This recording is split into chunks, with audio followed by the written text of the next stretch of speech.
Okay, so first up, we've got Hyunsoo Park as our early career research speaker today. So Hyunsoo is a postdoctoral researcher at Imperial College London who's conducting research at the intersection of AI and materials science. And can I ask if anyone has any questions, please just drop these into the Q&A function during the talk, and I'll ask these questions at the end to the speaker. So Hyunsoo, over to you. Yeah, thank you for the nice introduction. Thank you for organizing this nice webinar. So I'm going to discuss about the rethinking the generative AI for the material discovery today. So my presentation time is around 10 minutes, so I had to squeeze my slide. So my introduction might be a little bit short. So in terms of the computational material, the discovery, the generative AI is emerging as a powerful tool for the inverse material design discovery. So we typically do the high throughput material screening. So let's suppose we have like the pool of candidate, so which can be the known materials or the hypothetical database, such as like the materials projects, and then we perform the computational simulation like a DFT or MD, and to identify the optimal or the best material for our desired property. But the generative AI is working in a slightly different way. So we have like the plenty of training data set, and the AI, the learn, the probability distribution, and then based on this, the learn the probability distribution, they can sample like a real like the materials. So I'm going to discuss about this one the more detail later. And then when it comes to the model architecture, there are several the model architecture that have been proposed for this the material design.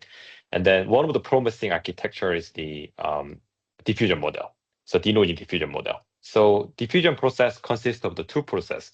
The first one is the forward process. So the forward process is quite straightforward. We just dilute this crystal structure from the original to the pure noise state, the step by step. We just added the noise, the step by step. And then the end of this forward process, it will be the pure noise state. So we couldn't guess the original crystal structure. So reverse process will be the more complex. So that's what we need our neural networks. So the neural network will learn how to reconstruct this crystal, the pure noise to the original crystal structure, and then this kind of the gradual the denoising process makes the more stable and then capturing the essential feature to generate the flexible the crystal structure. And then the beginning of the last year, we developed the first generative AI model is the chameleon. So the text to the crystal structure, the generative AI. So we want to build AI to generate the crystal structure while having understanding of the text data or text description. So we have some crystal structure here, and then we have like the corresponding the textual description of the crystal structure as a text form. And then our contribution here is the contrast learning. So we want to align the two different modality using this contrast learning. So after this contrast learning, this text encoder will have an understanding of the crystal structure. And then we just incorporate this text encoder in the denoising diffusion process. And then we can generate the crystal structure from the text to the crystal structure like here. So I prepare the simple demo for the text to crystal structure generation.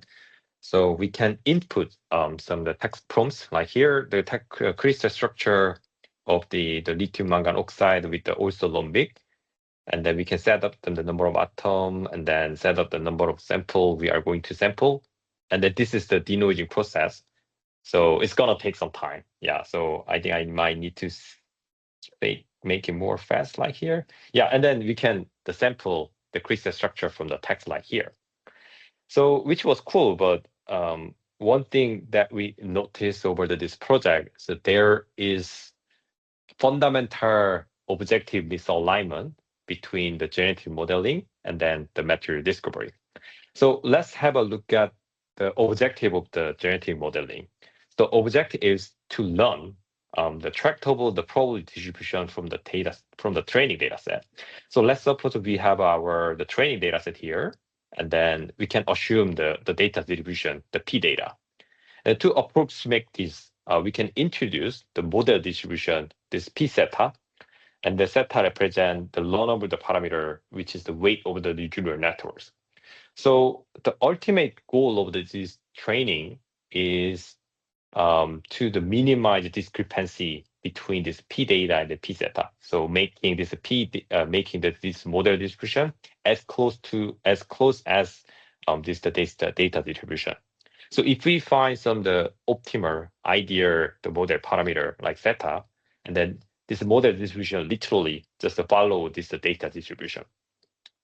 Okay, which is good, but and then let's think about this objective of the material discovery. So there are the different objectives according to the different expertise, but we could generally say that we want to generate the crystal structure having the high novelty. So the undiscovered structure prototype or the compositionally novel compound. And at the same time, we also want to generate reasonable crystal structure, like a thermodynamically stable or chemically flexible or the synthesized compound. But if we find some optimal the weight of the neural networks, and then they just follow this, they just will the sample based on the data distribution. So which likely to generate the high validity structure, but it might be difficult to generate the novel structure in this case. Because this high validity structure is observed in the training data set. So we might need a more targeted exploration of the material space to discover the novel materials having the high validity. So that's what we introduce the reinforcement learning in the diffusion process. So here we integrate this reinforcement learning into the latent diffusion process. So latent diffusion model is just simple. We just make the latent space. We just apply the diffusion process in the latent space. So to make this latent space, we utilize the variation autoencoder VAE. So crystal structure is typically represented by the atom type, lattice matrix, and then 3D coordinate. But they pass this encoder to make the unified the latent the vector like here, and then they are capturing like essential feature because to recovery through this decoder. So yeah, and then once we make the latent space, and then we just apply diffusion process in this latent vector, and then we apply the reinforcement learning to train this agent to generate the crystal structure based on the reward function. So the reward function is the most important in the reinforcement learning.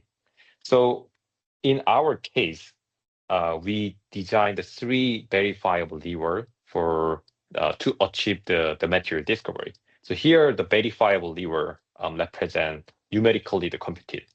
So for the material discovery, the first reward, verifiable reward, is the creativity, encouraging the uniqueness and the novelty. And then the other important reward is the thermodynamic stability. So like, for example, we can give some the penalty when the sample structure have a high formation energy. And then one thing that we found, there are a lot of the way of the reward hacking for it, like some structure have a high, unique and noble, the stable structure, but it turns out they just generate like trivial the combination of the atom type or some the trivial tweak of the atom coordinate or the lattice matrix. But we want to make some generate a more diverse crystal structure. So we also introduced the diversity reward too. So using the 3 the verifiable reward function, we can generate the more stable, more unique, and more more noble, unique, and then stable structure. So this is the main takeaway points. So as we discussed before, there is the novelty, the stability dilemma, stemming from the objective misalignment between the genetic modeling and then the material discovery. So here, the thermodynamic stability, if our sample the structure have high stability, then likely observed in the training data set, which means that the lower the novelty. And if some structure have high novelty, likely is not feasible or is not thermodynamically stable. So in this case, like here, Yeah, so that's why we can find this kind of the novelty, the stability, the dilemma like here. And then, yeah, surprisingly, the method then lies at the front, the Pareto front, which means that this model is a very nice model. But before applying this reinforcement learning, the chameleon 2 is located here. But after the reinforcement learning, they can generate the high novel structure while increasing the stability. So this is how the reinforcement learning effectively address the novelty stability dilemma. And then let's have a look at the embedding space. So this is the black contour. This figure represents before the reinforcement learning, and the light figure after reinforcement learning. And then this black contour represent the training data set, and then the scatter plot represent the sample generated structure. And then the stable, unique, novel structure is colored by the yellow. As you can see, this sampled structure, the disputes across the training data set. This is the typical behavior of the likelihood-based method in the generative modeling. But if you look at this chameleon 2 after reinforcement learning, they are more targeting the sampling. So what I learned over this project, this reinforcement learning is kind of we can drive or navigate this mature space based on the map, which is the reward function.